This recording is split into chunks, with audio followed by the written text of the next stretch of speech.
Sunteți un vechi și foarte bun prieten al Festivalului Enescu. Prin ce credeți că se deosebește el de alte festivaluri de muzică clasică din lume?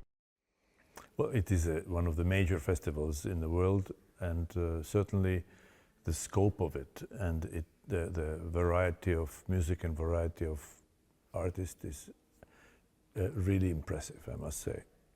And for some reason, there has been a real identification of the country with that festival. A lot of people who have heard of Enescu Festival and who are music lovers and art lovers, they make a point in coming here, and this is the way they see Romania, in fact. For them, that is Romania. Festivalul este așadar reprezentativ Absolutely, pentru România. Absolutely, yes. Absolutely. It's the kind of the flagship of the culture of this country. But you know, the culture is a flagship anyway. It is. We have this false understanding that economy or technology or military can somehow be the representative qualities of the country, and actually it's not the case. It's always culture. You know, it's always about the culture, the nature, the language, the folklore, and the accomplishment that humans have made, which is culture. There's nothing more sophisticated and more evolutionarily important than the advent of creating art. Ce rol au muzica, arta și cultura în general în opinia dumneavoastră? Well, we are in such major turmoil in the world, not only in Europe, but of course also in Europe, but in the world in general, that we are in danger now of sort of losing our ground, our foundation, our values, our basics, and there are many aspects why it's like this, and you know, technology has a lot to do with it, but also the social evolution, I suppose. But one thing that has survived all of this, because there were turmoils before, they happen regularly in history, but one thing that survives is the kind of an ongoing clarity of cultural narrative, so to speak, you know, and that's why we look back at the history and say, we come from this place, we created this, our culture, our country gave birth to this great composer, this great writer. You know, you have certain landmarks, even in the most brutal cultures like Russia, for example, which is really a terrorist state at the moment. They still, at their best moments, they have Dostoevsky and they have Rachmaninoff and they have Tchaikovsky. So this is still a kind of the one thing that they can be proud of, you know, once they, you know, indiscriminately bomb Ukrainian children and civilians.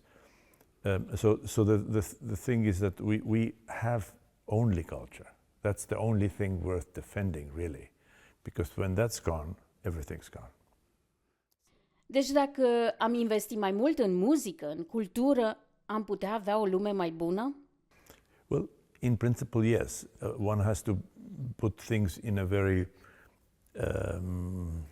how should I say, pragmatic framework, because music itself is not going to save the world. But if a person who studies music and art in a school at the early age will develop a certain sense of empathy and understanding of history, then when they become presidents, they will have a view of the world that will help to shape the developments in a way that is consistent with their education.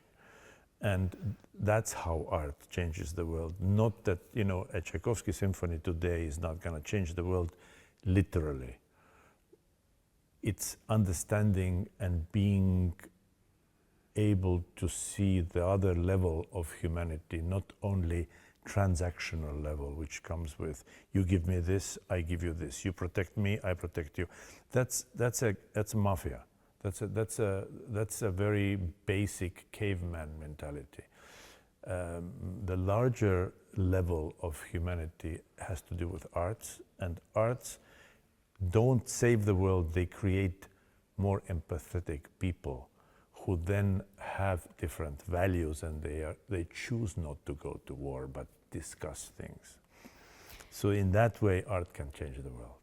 Festivalul are și o importantă componentă educativă. Un obiectiv al directorului artistic al festivalului, maestrul Cristian Măcelaru, este să se creeze încă din copilărie un ritual al mersului la concerte. I think it's fantastic. I think this is exactly the right thing to do. The reality is that every little attempt in this direction is a good attempt. How successful something is or how long it takes, that's irrelevant. But every attempt is necessary. In reality, what really would be the most effective way of introducing young people to the concerts and music is if the parents would play a little bit of classical music at home, meaning on the radio or on a Spotify or Apple Music or whatever they listen on, you know. And if a grandparent or a mother or father will take a child by hand and say, let's go to the concert. And maybe the first time people say, oh, it's too long, it's too this, but once this becomes a ritual, it becomes also something that you discover slowly, because really good things always take a little bit more time to discover. The misunderstanding for us is that if you don't understand it immediately, maybe it's not worth exploring, but it's exactly opposite. The things that you like immediately very often are the things that don't really have the value.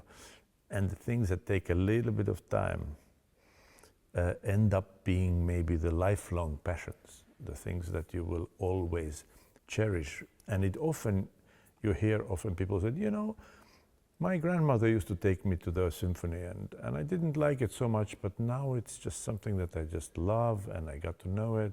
And it reminds me of my childhood, and there are so many layers of reasons why then it becomes something that's very dear to somebody's heart.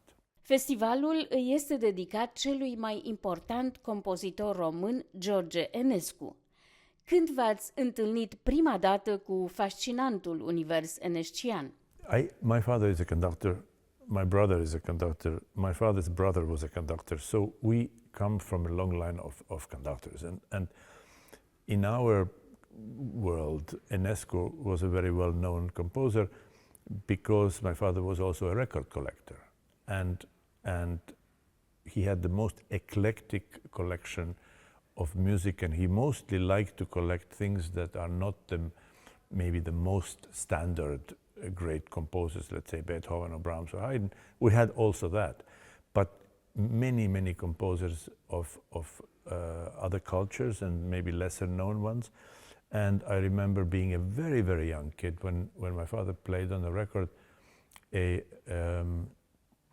First Rhapsody by Enescu, and I thought, oh, this is so great. And I've been sort of taken by Enescu ever since.